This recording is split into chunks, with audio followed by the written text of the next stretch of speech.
باللہ من الشیطان الرجیم بسم اللہ الرحمن الرحیم.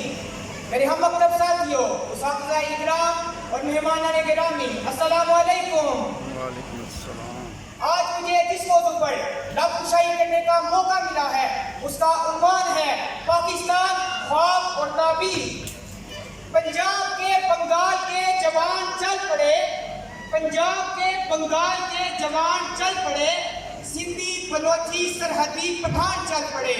گھر بار چھوڑ کر بے سر و سامان چل پڑے، گھر بار چھوڑ کر بے سر و سامان چل پڑے، ساتھ اپنے مہاجرین لیے قرآن چل پڑے.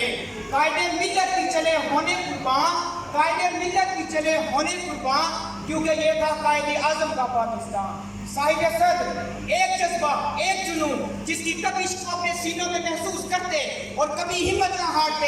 ایک ایسی جستجو جس کو کرنے کے بعد آسمان کی بلندیوں کو چھونے کا من کرتا ہو. آج سے تقریباً 75 سال پہلے کا واقعہ ہے جس کو بیان کرنے کی سخت اگرچہ میں خود میں محسوس نہیں کرتا، لیکن پھر بھی اپنے جذبات، احساسات اور خیالات کو الفاظ کی مادہ میں پرو کر اپنے کاوش کے اظہار کا ذریعہ بناؤں گا. واقعہ اتنا عظیم جو تاریخ انسانی نے کبھی رقم نہ کیا ہو، جذبہ اتنا بے لوث کہ جس کے سامنے دو عالم کی مخلوق بے بس نظر آئے، اور مقصد اتنا عظیم کہ جس کے لیے اس کائنات میں لفظ انسان کی بنیاد رکھی گئی. ایک جملہ لے کے رہیں گے پاکستان ہر کسی کی زبان پر ایسا جاری ہوا، اور بظاہر ایک انہونی سی بات نہ صرف رونما ہوئی بلکہ پوری دنیا نے اس کو تسلیم نہیں کیا. ایک معصوم بچے سے لے کر ایک بزرگ تک ہر کسی کی اپنی داستان تھی جو قائد اعظم کی ایک پکار پر لبیک بول اٹھے، اور پورا خطہ پاکستان زندہ باد کے بل شگاف نعروں سے گونج اٹھا.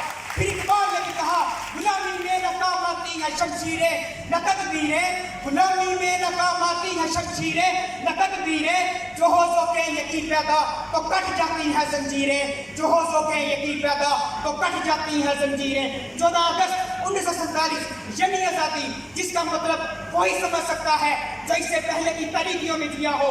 کائنات کی ایک ایسی نعمت کہ جس کے حصول کے لیے ایک غیر معمولی تحریک چلی، اور وہ روشن صبح طلوع ہوئی جب پاکستان مارچ سے وجود میں آیا. تاریخدان لکھتے ہیں کہ پاکستان کی آزادی محض ایک قوم کے لیے ایک الگ وطن کی جدوجہد ہی نہیں، بلکہ اس تحریک میں اور بھی بے پناہ لوگ شامل ہیں.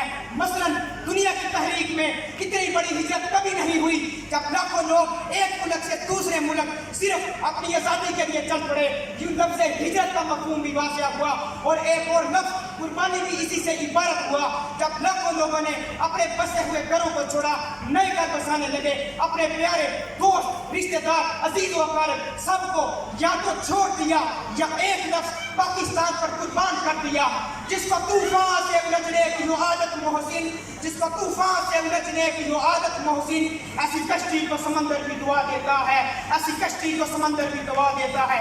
قائد اعظم محمد علی جناح کی پرعزم اور ولولہ انگیز قیادت میں جب ایک ارادہ کر لیا تو صرف قدم بڑھائے، تبصرے نہیں کیے، صرف احترام کیا، تنقید نہیں کی، اور غلامی کی راہ بلا اختتام کو پہنچی، اور علامہ اقبال کے خواب کی تعبیر ہوئی، اور برصغیر کی اسلامی زمین پر اسلامی ریاست کی بنیاد رکھی گئی. تو جیسے گلشن میں بہار آ گئی، پرندے چہک اٹھے، پھول مہک اٹھے، مساجدیں آباد ہو گئی، اور اس خطے کی تاریخ جس قوم کو اقلیت لکھتی تھی اس زندہ باد قوم نے اکثریت کا جھنڈا پا لیا.